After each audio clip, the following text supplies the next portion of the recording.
বড়ি বানাতে ব্যস্ত সময় পার করছেন নারীরা। মাসকলাইয়ের ডাল আর চাল কুমড়োর মিশ্রণ রোদে শুকিয়ে তৈরি করা হয় সুস্বাদু এই ব্যঞ্জন। তৈরির উপযুক্ত সময় শীতকাল, তাই এই মৌসুমে শৈলকুপার নারীরা ব্যস্ত কুমড়ো বড়ি বানানো নিয়ে।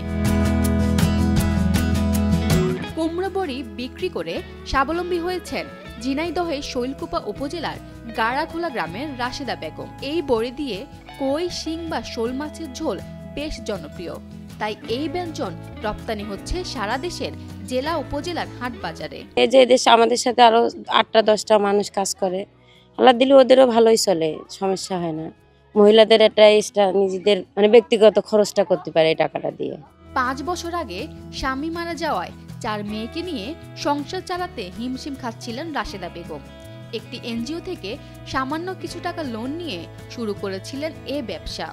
আর আম্মু ধরেন আমি 4টে মেয়ে লেখাপড়া শিখেছি এই পরিশ্রম করে। এতে আল্লাহ দিলে আমার মাসে 30,000 টাকা হয়। কোন আলহামদুলিল্লাহ ভালোই আছে। ওনার ক্যান্সার হয়েছিল, উনি মারা গেছে, তারপরে এই ব্যবসাটা আমি ধরে নিছি এবং ইনার সাথে আমার দোকানদার কাস্টমার যারা তারা খুব ভালো, তারা আমার ব্যবসাটার জন্য সহযোগিতা করে। রাশেদা বেগমের কুমড়ো বড়ির ব্যবসায় বর্তমানে যুক্ত রয়েছেন 12 জন নারী, যারা মাসিক বেতনে কাজ করছেন। তারা নিজেরাও এখন স্বাবলম্বী। এই যে দেশে আমাদের সাথে আরো 8টা-10টা মানুষ কাজ করে, আল্লাহ দিলে ওদেরও ভালোই চলে, সমস্যা হয় না। মহিলাদের একটা নিজেদের ব্যক্তিগত খরচটা করতে পারে এই টাকাটা দিয়ে।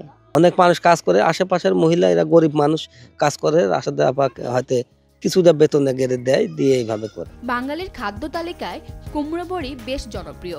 সংশ্লিষ্টরা মনে করেন উন্নত বাজার ব্যবস্থা ও কারিগরি সহযোগিতা পেলে গ্রামের নারী উদ্যোক্তারা আরও বেশি উৎসাহী হয়ে এই কাজে আত্মনিয়োগ করবেন। ঝিনাইদহ থেকে অরিত্র কুণ্ডের পাঠানো তথ্যচিত্রে ডেস্ক রিপোর্ট, ফারজানা আমিন, কালের কণ্ঠ।